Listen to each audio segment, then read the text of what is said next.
Mula sa bulwagang pambalitaan, himpilan at sandigan ng bayan, ito ang DZRMS. Mga kaganapang nakaalap sa loob at labas na bansa. Mga isyong tinututukan. DZRMS sa loob ng 5 minuto maghahatid ng balitang siksik. Sulit na sulit sa DZRMS. Narito ang tambalan magkasingko, Mark at Vincent. Ito ang 7 balita.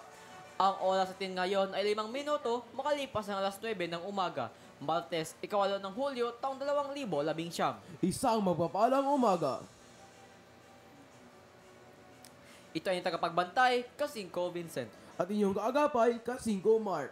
5 minuto makalipas ang alas 9 ng umaga, araw ng Miyerkules ng Pilipinas. At kayo'y nakikinig sa 5 Balita. Para sa ulo ng nagbabagang balita, 6 patay sa heatwave sa Canada. DZRMS. Search for the next Chief Justice, binuksan na ng JBC. Pulis na killer ng abogado, timbog. Sa balitang esports, Australia dinomina ang Gilas Youth sa score na 82-60. DZRMS. Para sa mga detalye, 6 katao nang namatay dahil sa nararasang heatwave. Ayon sa Montreal Public Health Department, karamihan sa mga biktima ay mag-isang naninirahan sa kanilang mga bahay at walang ring air condition. Dahil dito, umakyat sa 12 ang bilang ng nasawi dahil sa heatwave. Nababala naman ng health officials ng aras-asan dahil sa inaasahang magpapatuloy ang nararasang napakainit na panahon sa iba't ibang bahagi ng bansa. Nasa kasalukuyan, nasa 34 degrees Celsius. binuksan na ng Judicial Bar and Council ang nominasyon para sa susunod na Chief Justice ng Supreme Court. Ito ay kasunod na nakatakdang paritiro ni Chief Justice Lucas Bersamin sa October 18, kung saan maabotan nito ang mandatory retirement age na 70 years old.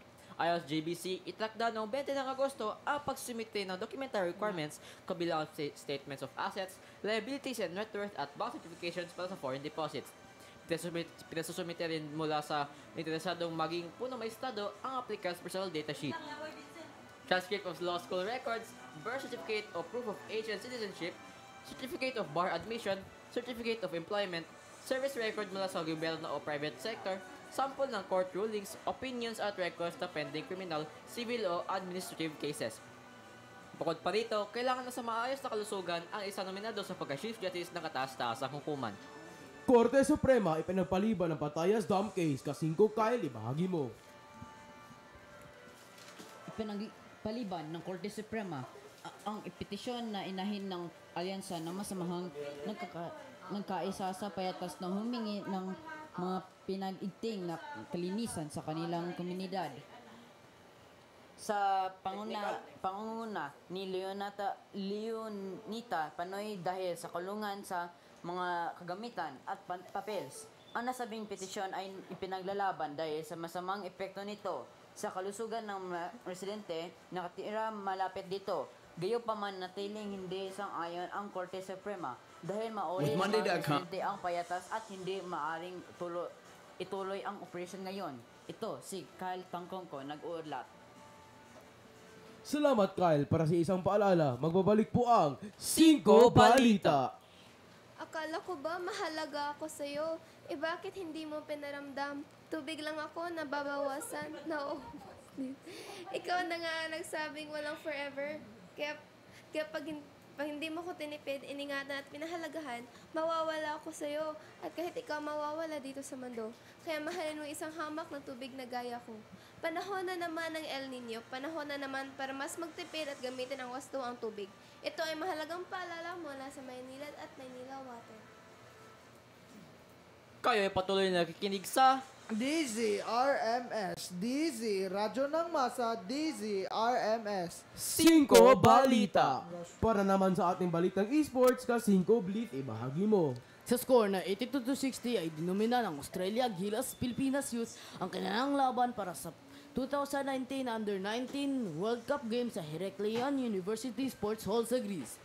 Binakita kaagad ni Samson Froling ang lakas nito ng kanyang 11-0 run at pagkatapos na hindi na pinagbigyan ng houses ang mga Pilipino hanggang matapos ang laro. Umabot pa sa 25 na pinakamalaking lamang sa Batang Boomers nang umaabot ang 56-31 ang score. Dahil sa pagkatalo ay nakikipaglaban ngayon ng Gilas Pilipinas Youth para makuha ang 13-16 place. Kasingko Blit nagulat. Sa balitang showbiz, One Direction comeback pagkatapos ng 9 na taon.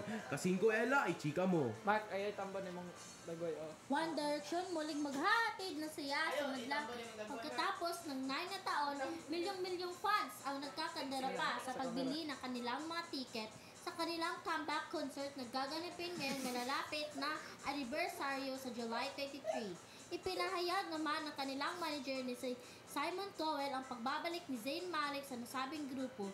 Ella Pacolba para sa Balitang Showbiz. DZRM, mata ng bayan, boses ng katotohanan, DZRMS. Iyan po ang 5 minutong pagbalita mula sa istasyon na di lamang naghahatid ng balitang sariwa, kundi balitang tumatatak din sa iyong puso at diwa. Ito yung nakapagbantay, Kasingko Vincent. At lagi niyong kaagapay, Kasingko Mark. Balitang tapat, Balitang sapat. lahat ilalantad sa inyo'y nararapat. 5 balita. DZRM 88. DZRM. Pagdisal, init pa. Ang S name mo. Wala naman ni Is.